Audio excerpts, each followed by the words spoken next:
As a recently graduated international student, my career path requires me to volunteer a lot.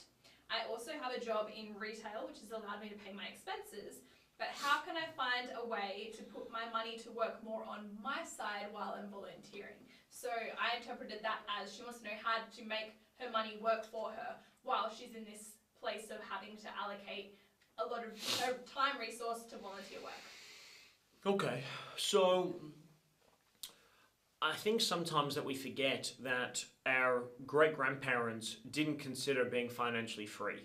Our great-grandparents just worked, right? And I think that there's a lot of rhetoric in the marketplace in your personal development education of getting out of the rat race and making your money work for you. You know, I was at a seminar with 6,000 people the other day, and there was a guy that stood up, 16, 17 years old. He's like, should I drop out of school? I don't want to fall into the rat race. I mean, you don't even know what the rat race is. So with respect, it's like right now, if you're building a career, then your money is working for you. You've invested into education. If you're an overseas student, then it costs you a shitload more money than it should have to come and learn and become educated.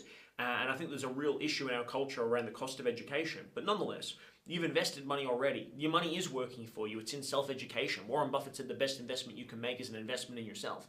So, you know, yes, okay, cool. Principle being, one, let's put a little bit of money away for a long-term investment. Do that straight away, 10%, you know, whatever you want to put it into, just do that. But forget about that. You don't use that as a distraction. Instead, go, how can I use the 90% of money that I do make to further accelerate my career development? And, you know, volunteering and you're being involved in charity shouldn't actually hold you back. Instead, it should accelerate. If you're doing it well, if you're doing it in the right groups, it should accelerate your networks, your connections, and your job opportunities.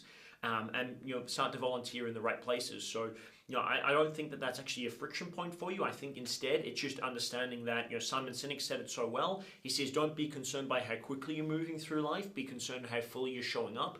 You know, I just recorded a video before this actually talking about how if you looked at my results at 24, I'd done virtually nothing. If you looked at my results at 25, I'd made over $1 million. And that all happened within 12 months. So you're only 12 months away, but you got to keep showing up, putting in the time, energy, and effort and the work. And you can still make money volunteering and contributing. You just got to, it's a different skill set. So make your money work by investing more and more and more of your money as possible into yourself, into learning and developing the skills. Not for what you need right now, but what you need in maybe 6 to 12 to 24 months from now, because leaders anticipate and act, followers hope and react. You got to be considering, what do I need to learn to go to the next level?